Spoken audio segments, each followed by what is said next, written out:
আল্লাহ পাকের শুকর আদায় করা, এটা এত বড় একটা গুণ যাকে আল্লাহ রাব্বুল আলামিন কৃতজ্ঞতা স্বীকারকারী অন্তর দিয়েছেন। সে হচ্ছে পৃথিবীর ধনী মানুষ। চলতে ফিরতে উঠতে বসতে সবসময় আমরা আল্লাহ পাকের নিয়ামতগুলো স্মরণ করব এবং সবসময় বলতে থাকবো আলহামদুলিল্লাহ, বলতে থাকবো আলহামদুলিল্লাহ। আল্লাহুম্মা লাকাল হামদ হামদান কাসীরান তাইয়িবান মুবারাকান ফীহি কামা ইয়ানবাগী লিজালালি ওয়াজহিক ওয়া আযীমি সুলতানিক।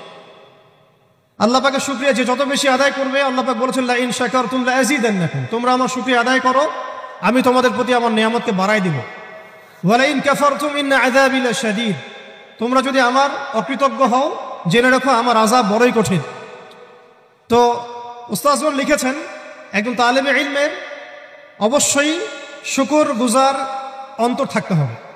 আমাদের উলামায়ে কেরাম করে কথাটা বারবার বলেন যে কলবুন শাকির, শুকর গুজার, কৃতজ্ঞতা স্বীকারকারী। এই দোয়াটা শিখে নেন, ইনশাআল্লাহ আপনার জীবনের সমস্ত সংকট কেটে যাবে।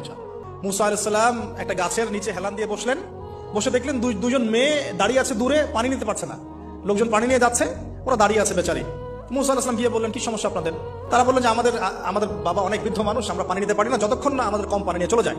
মুসা আলাইহিস সালাম একটু বললাম না ফিজিক্যালি খুব স্ট্রং ছিলেন, থাকে না বডি বিল্ডার, সামনে গিয়ে কথা বলে সরো পানি নিতে দাও, তখন মানুষ একটু মূল্যায়ন করে না। তো মুসা আলাইহিস সালাম এভাবে পানি নিয়ে দিলেন এবং বাছুরদেরকে পানি পান করালেন, করিয়ে গাছের নিচে এসে বসে আছেন। বসে বসে তিনি দোয়া করছেন, এই যে দোয়াটা তিনি দোয়া করছেন, রব্বি, একটা নেক কাজ করলেন, নেক কাজ করলেন না, মানুষের উপকার করলেন, নেক কাজ করে এসে গাছের নিচে বসে দোয়া করছে, আল্লাহ এখানে তো আমার খাবার পানি বাসস্থান কিছুই নাই, আমি কি করব?